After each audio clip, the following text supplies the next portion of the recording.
Okay, kids, here we are. Building a garage again. Well, remote garage. So, got my Kathy, Mickey D's. So,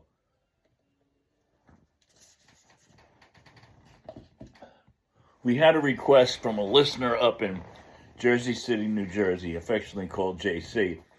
So, they wanted to hear the story, my New York City Marathon story. So, Mercedes sponsored the New York City Marathon for, I don't know, a long time. I did it for I think 8 years. So you made a lot of money because he did the UN run on Saturday from 6 in the morning to noon, and then the New York City Marathon was from 5 in the morning till 5 in the afternoon. You worked 12 hours and you got 24 hours of pay because it was Sunday or something. I don't remember. Anyway, so the first thing you have to remember about the New York City Marathon, nothing ever goes right. Everything goes wrong. And it goes completely disastrously wrong. So we get to the Verrazano Bridge about, I guess, 6 in the morning. We had two trucks, two press trucks, and two SLs with the Seiko time thing on the trunk. One for the ladies' side, one for the men's side. So you sit around there till I guess 9 when the cannon goes off. So you have the cops really run, the motorcycle cops really run the thing, and they make all the calls, and they can take you off the race if you do something they don't like. So you have to listen to the cops. So I had the same cop all the time that I did it. A motorcycle cop was riding right next to you for the whole race, and I'm talking to the guy, and people are in the back trying to grab you because they had a grandstand on the back of this 24-foot box truck. So it's all the photo guys on there. So they're trying to, reach around into the cab to get you to do what they want to do because it's New York and everybody's a privileged character. So anyway, you always had a volunteer next to you, which is basically an idiot. So the guy I had this year, every year is a different volunteer. Every year is the same cop. So the guy I had this year was a orthodontist from Westchester, and he has the walkie-talkie, and he's talking to the so-called race director, whoever that is. I mean, these people are useless. You listen to the cop. That's the only person that you care about. So anyway, the cannon goes off, right? So I'm talking to the cop the whole time, and he's telling me, I'm going to take you off the course at such and such a place so all the people can see the elite runners as they're going by different sightseeing places, So he takes me off the course, and now you're on the surface streets. The course was completely vacant. Nobody was on it except for the spectators on the side, which are 3 or 4 deep.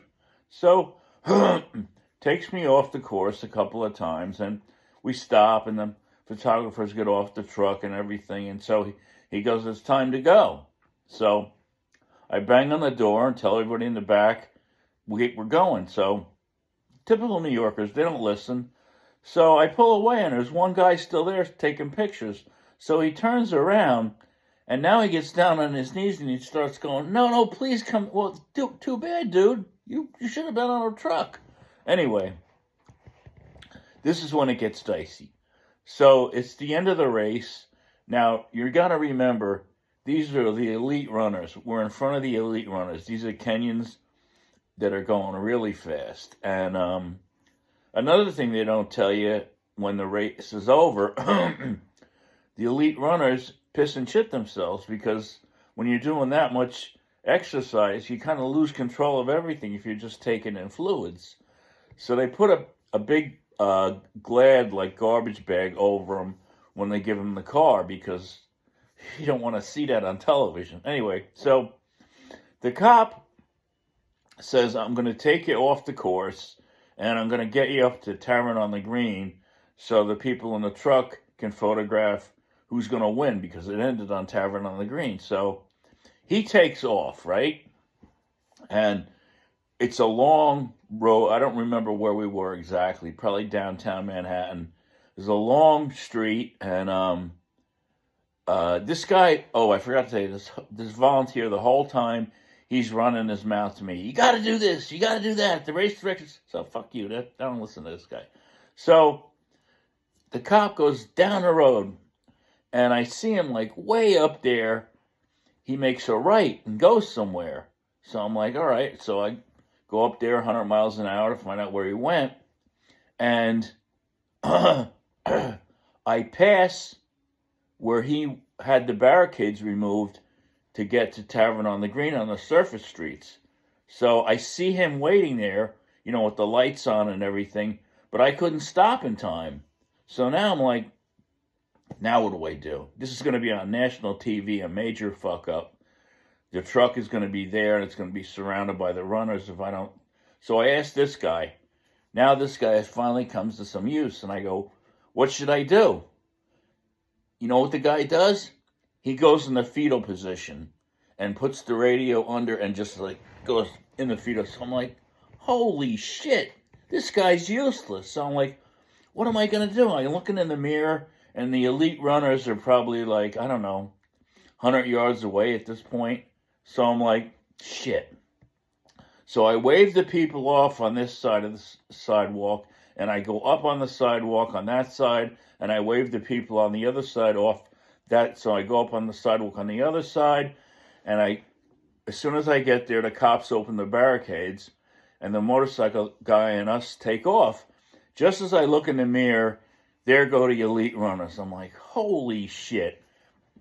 This guy is a useless asshole, but we pulled it off.